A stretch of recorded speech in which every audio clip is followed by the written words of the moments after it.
Shah news में आपका इस्तकबाल है। ताज़ा तरीन खबरों के लिए देखते रहिए शाह न्यूज। మహబూబ్నగర్ పట్టణానికి 603 కోట్ల రూపాయలతోటి మున్సిపల్ కార్పొరేషన్కి అండర్ గ్రౌండ్ డ్రైనేజీ శాంక్షన్ చేసుకొని వచ్చాం. ఇది గతంలో ఎప్పుడు కూడా ఇంత అమౌంట్ మహబూబ్నగర్ పట్టణానికి రాలే. ఇది దాదాపుగా సంవత్సరంన్నర కృషి ఫలితంగా మా గౌరవ ముఖ్యమంత్రి రేవంత్ రెడ్డి గారి చొరవతో ఆశీస్సులతోటి మహబూబ్నగర్ పట్టణానికి అండర్ గ్రౌండ్ డ్రైనేజ్ శాంక్షన్ అయింది. 220 కోట్లు వాటర్ సప్లై ఆగ్మెంటేషన్, 820 కోట్ల రూపాయలు మహబూబ్నగర్ శాంక్షన్ చేసుకోవడం జరిగింది. మూలన పడ్డ మర్చిపోయిన అమృత్ స్కీమ్ని కూడా నేను రాగానే బూజు దులిపి ఢిల్లీకి పోయి క్లియర్ చేసుకొని 229 క్రోర్స్ తోటి అది శాంక్షన్ అయింది. వర్కులు జరుగుతూ ఉన్నాయి, ఎస్టీపీల వర్కులు జరుగుతూ ఉన్నాయి. ల్యాండ్ అక్విజిషన్లో కొద్దిగా ఇబ్బందులు ఎదురైతే అవి కూడా క్లియర్ చేస్తూ ఉన్నాం.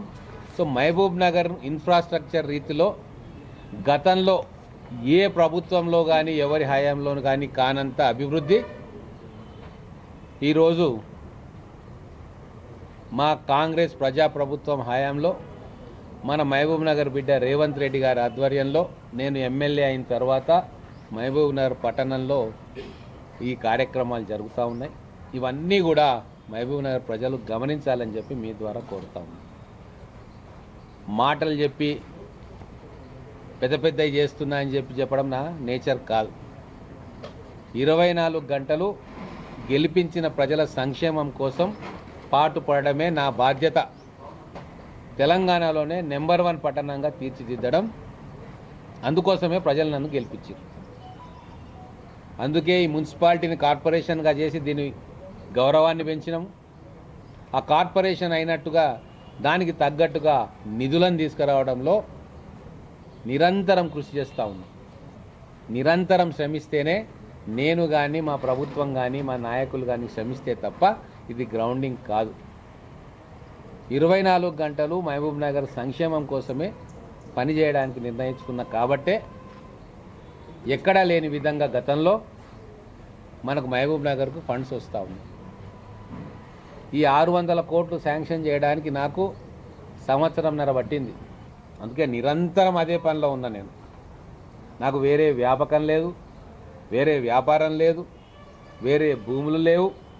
కేవలం నమ్మి నన్ను గెలిపించినందుకు శాశ్వతంగా మహబూబ్ నగర్ ప్రజలు గుర్తుంచుకునే విధంగా అభివృద్ధి సంక్షేమం చేసి చూపించాలన్న ఒకటే ఒక ధ్యాస నన్ను రాజకీయాల్లో నడిపిస్తూ ఉంది.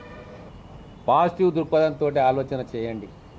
మన పట్టణము, మన నియోజకవర్గము, మన జిల్లా, మన తెలంగాణ, వీటి అభివృద్ధి ప్రామాణికంగా కావాలి రాజకీయ జీవితంలో ఉన్న మాకు తప్ప.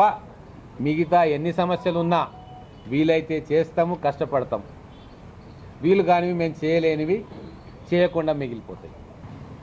రాజకీయ జీవితంలో ఉన్నంత వరకు ప్రజల సంక్షేమం తప్ప వేరేది నా మైండ్లోకి రాదు. తెలంగాణలో ఏ నగరాన్ని చూసినా కూడా ఈ 2 ఏళ్ల వ్యవధిలో ఇన్ని ప్రాజెక్టులు వచ్చిన దాఖలా ఒకవేళ మీరు చూపిస్తే చర్చకు నేను రెడీ.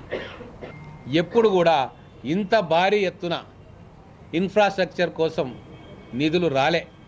చాలామంది చాలా రకాలుగా చెప్తారు. అసలు నేను మాట్లాడొద్దు అనుకుంటున్నా కానీ మాట్లాడాల్సి వస్తుంది. మేము గతంలో ఉన్నప్పుడు ఇది చేసినాము, ఇంకోటి ఇది చేసినాము, 50 కోట్లు తెచ్చినాము, 20 కోట్లు తెచ్చినాం. ఈరోజు 1000 కోట్ల రూపాయలు మహబూబ్ నగర్ ప్రజల ముందు ప్రాజెక్టులు తీసుకొచ్చి శాంక్షన్ చేస్తున్నాం. దీనికి మా కాంగ్రెస్ ప్రజాప్రభుత్వం, మా గౌరవ ముఖ్యమంత్రి రేవంత్ రెడ్డి గారి సహాయ సహకారాలు మేము నిరంతరంగా, నేనంటే నేను ఒక్కని కాదు, మా టీం అంతా నిరంతరంగా మేము పనిచేస్తూ ఉన్నాం. ఇప్పుడు నేను ఢిల్లీకి పోతే ఇక్కడ కాన్స్టిట్యున్సీ ఎవరు చూసుకోవాలి? నేను హైదరాబాద్ పోతే ఎవరు చూసుకోవాలి? ఇదే టీం కదా. కార్యకర్తలను సంజాయించుడు, ప్రజలను సంజాయించుడు, మీలాంటి మీడియా మిత్రులను కోపం వచ్చినా ప్రేమ వచ్చినా పిలుచుకోవడు, మాట్లాడు, సంజాయించుడు, ఒక కుటుంబ సభ్యుల్లాగా వీళ్ళు నెట్వర్క్ చేసి ఉన్నారు. కాబట్టి నేను ఫ్రీగా నేను ఢిల్లీకి పోయి హైదరాబాద్కు పోయి ఎక్కడ ఫండ్స్ ఉన్నాయి, ఏమున్నాయి, అక్కడ ఉన్న నాయకులు వాళ్ళు ఏ పార్టీ అని నేను చూస్తలేను. వాళ్ళు కేంద్ర ప్రభుత్వం ప్రతినిధులు, నేను రాష్ట్ర ప్రభుత్వానికి ప్రతినిధిని. రాష్ట్ర ప్రభుత్వం నుంచి చేసేది రాష్ట్ర ప్రభుత్వ పెద్దల దగ్గర అడుగుతా, కేంద్ర ప్రభుత్వం చేసేది అక్కడ కేంద్ర ప్రభుత్వాన్ని నడిపిస్తున్న రాజకీయ పార్టీ పెద్దల దగ్గరికి పోతా. ఎటువంటి భేషజాలు కూడా నాకు లేవు. మా ప్రథమ బాధ్యత ప్రజలకు ఇచ్చిన మాట నిలబెట్టుకోవడము, మహబూబ్ నగర్ని అభివృద్ధి చేసుకోవడము, తెలంగాణ రాష్ట్రాన్ని అభివృద్ధి చేసుకోవడం. ఈ గైడ్లైన్స్లోనే మేము పనిచేస్తాం. ఇంకా ఉత్సాహంతో మహబూబ్ నగర్కి ఇంకా నిధులు తెచ్చే కార్యక్రమం నేను చేస్తాను. చిన్న చిన్న సమస్యల మీద నా మైండ్ డైవర్ట్ అయ్యేలాగా మనం ప్రయత్నం చేస్తే నా శక్తి సామర్థ్యాలు మొత్తం కూడా వాటి మీద కేంద్రీకృతం అవుతాయి. నన్ను కొద్దిగా ఫ్రీగా వదిలిపెడితే ఇంకా అద్భుతమైన ఫలితాలు తీసుకొచ్చే అవకాశం ఉంటుంది. దాంట్లో నా మీడియా మిత్రులు, మా కుటుంబ సభ్యులు మీరందరూ సహాయ సహకారాలు అందించాలని చెప్పి మిమ్మల్ని విజ్ఞప్తి చేస్తాను.